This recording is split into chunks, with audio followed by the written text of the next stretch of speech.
What's up, everyone, and welcome back to the channel. Hope you had a great weekend. Maybe caught some football, maybe just relaxed. Either way, glad you're here because things are heating up as we inch closer to the NBA season. Hard to believe, but we're just about 5 weeks away from tip-off. Training camps are around the corner, preseason games are almost here, and pretty soon we'll have real NBA action to overreact to like we always do. But in the meantime, we're still in that sweet spot of the offseason where speculation becomes the content. So today, we're diving headfirst into one of the biggest preseason debates for Celtics fans. What should Boston's starting five look like when the season tips off? There's no one-size-fits-all answer here, and that's what makes this conversation so interesting. Whether you're thinking about rotations based on experience, youth, defense, spacing, or even future potential, there are a ton of directions Joe Mazzulla could go with this squad. Now, there was a pretty cool roundtable over at Celtics blog where several contributors threw out their projected starting lineups, and it sparked a real conversation. Some of the takes were pretty traditional. Others? Definitely spicy. So what we're going to do is walk through a few of those ideas, break down the logic behind them, and then I'll give you my own prediction for how this rotation should look, not just for the start of the season, but maybe even how it could evolve as the year plays out. Let's kick things off with one of the more surprising picks. Alex Gonzalez threw out a starting five that had Peyton Pritchard at the point, Derek White at the 2, Jaylen Brown at the 3, Sam Hauser at the 4, and Neemias Queta at the 5. Now, let's just pause there for a second. Sam Hauser at the 4? With no Tatum on the floor? That lineup immediately raises questions, especially on the defensive end. It's not just that Hauser's starting. It's that he's sharing the court with Pritchard and White, both undersized guards, and no true wing or power forward who can anchor that unit defensively. You're basically asking Hauser or Brown to match up with the opposing team's biggest forward night after night, and that's a serious challenge, especially for a team that still has championship aspirations. Offensively, sure, there's logic to it. That lineup stretches the floor big time.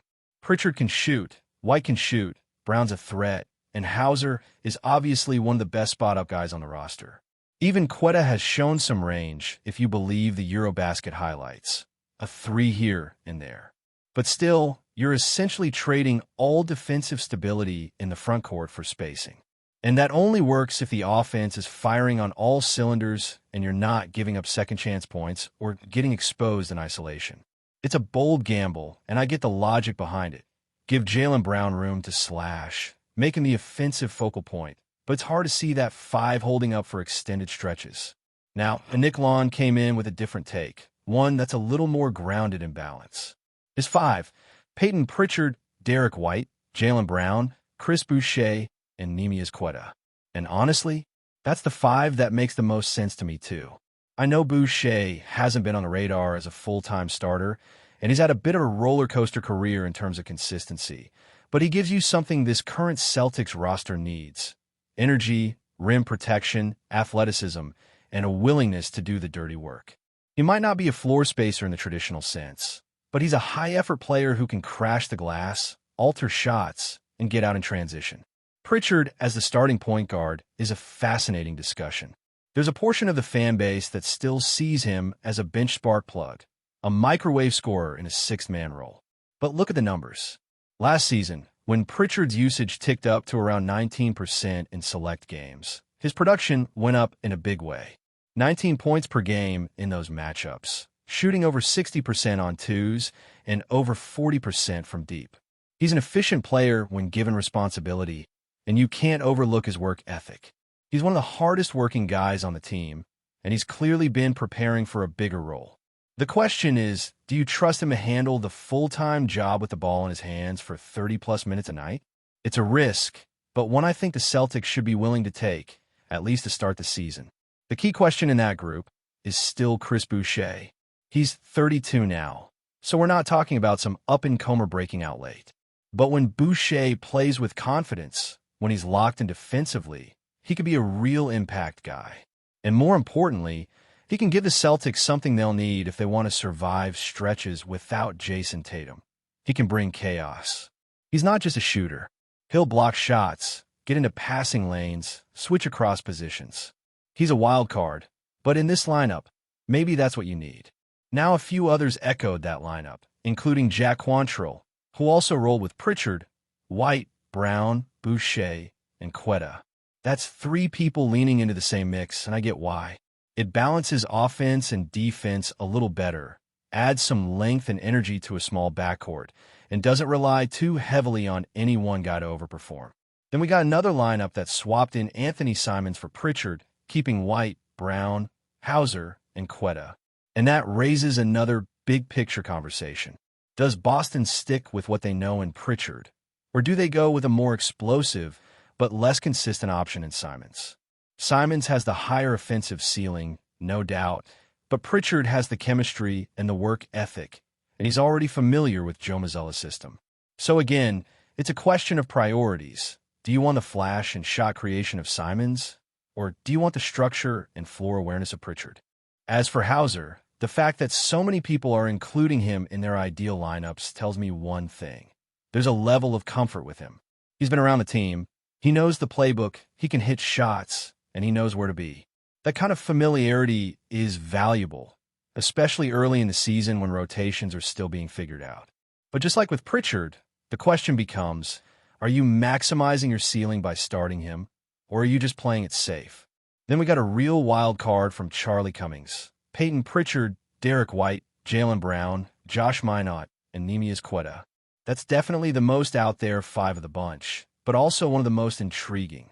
Minott is still raw, but he's got some real defensive upside. He had elite block and steal rates in limited minutes last season, and if he can stay out of foul trouble, there's a world where he becomes a serious disruptor on that end of the floor. Pairing him with Quetta in the front court is betting on upside over stability. You're not going to get polished offense from those two, but you might create enough havoc on defense to make it worthwhile. What I love about that pick isn't even about the practicality right now. It's about what it represents. If the Celtics stumble out of the gate and find themselves sitting in that play-in zone around the 7th to 10th seed, we could see a pivot to the youth. Rest your veterans, see what you have in the younger core, and start evaluating who's worth keeping around when the full roster is back and healthy next year. There's nothing wrong with using the first half of the season to experiment, especially if it feels like the title window is closed temporarily without Tatum. And for a guy like Minott, those minutes could be career-defining. So with all that said, the Celtics have real options. They can go with a traditional look, lean into defense, shoot the lights out, or play the kids and hope someone breaks out. And that's before you even factor in the trade market or any late additions. No matter what happens, the first 20 games of the season are going to tell us a lot about how Joe Mazzulla sees this team and what direction the front office is leaning. Now, let's go even deeper, because while it's easy to look at what the Celtics could do at the start of the year, the more interesting conversation is how this rotation could evolve by the time we get to the stretch run. Let's say Boston starts slow, maybe they hover around .500 for the first couple months, and suddenly, the conversation shifts from how do we win now to what do we have for the future. That's when things get really unpredictable. That's when guys like Jordan Walsh, Baylor Shireman, or even someone like Josh Minott could become regulars in the starting 5, not just experimental pieces. And it's not just about young guys filling minutes. It's about seeing who fits in a long-term picture. Brad Stevens isn't someone who makes panic trades.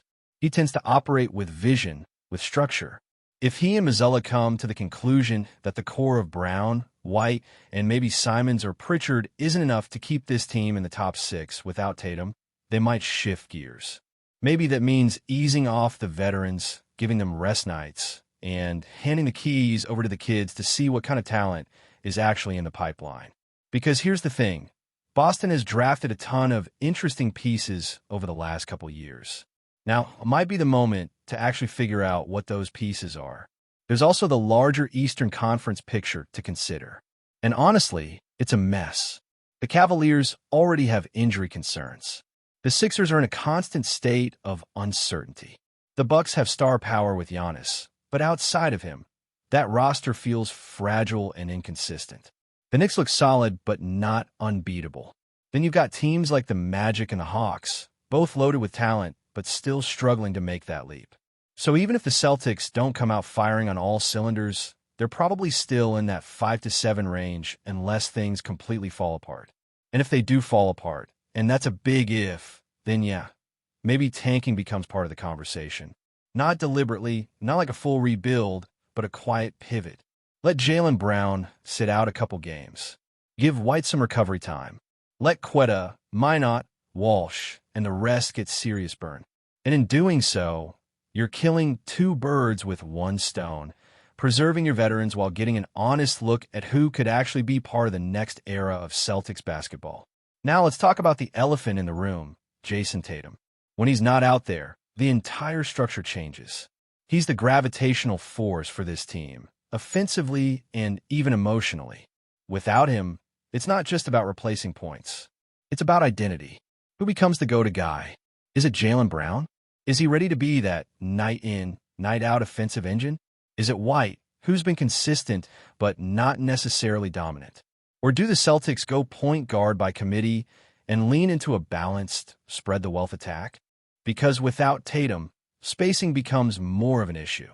That's when you start to understand why so many people are trying to shoehorn Hauser into the starting five.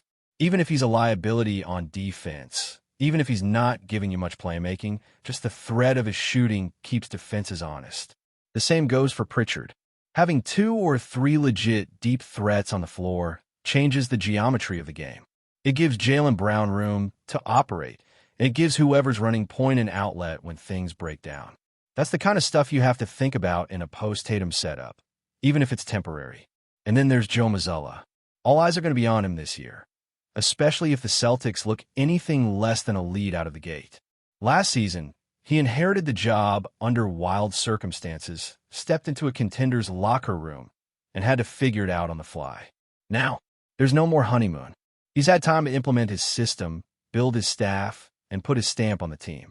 This is where we find out if he's a real long-term head coach or just a stopgap.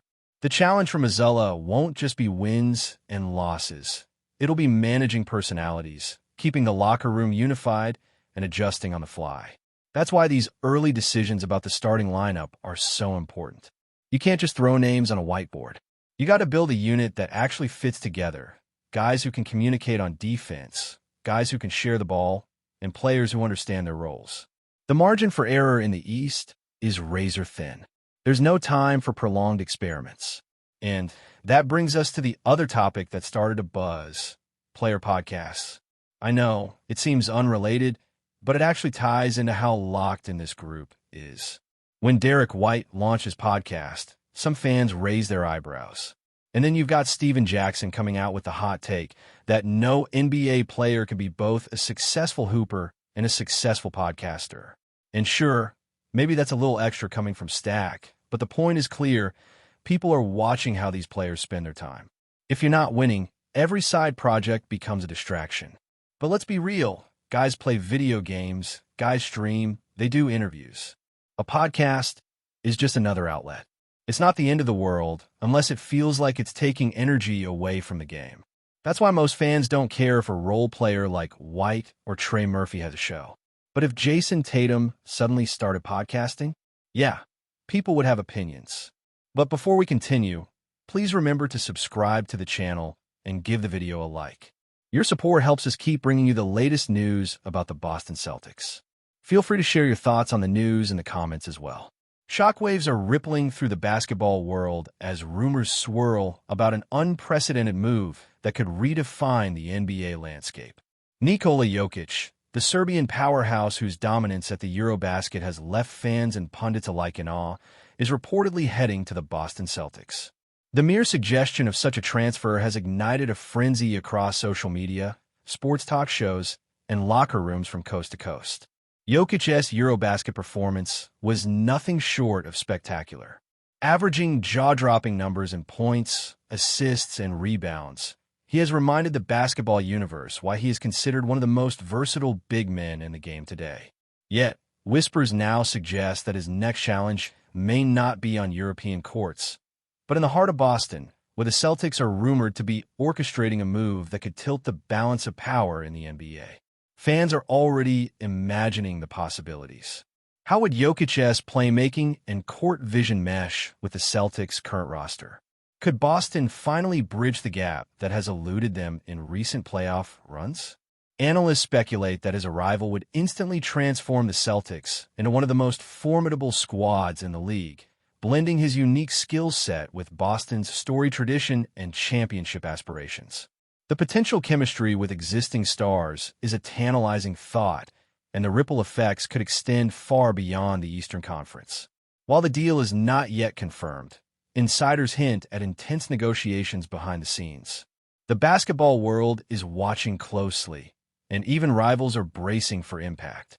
The thought of JOKIĆ donning the green and white sparks debates on forums, podcasts, and in sports bars nationwide. Could this be the moment that reshapes not only the Celtics' future, but also the NBA hierarchy itself? Only time will tell, but one thing is certain. The mere possibility of Nikola Jokic arriving in Boston has already shaken the foundation of the league. That's it for this update.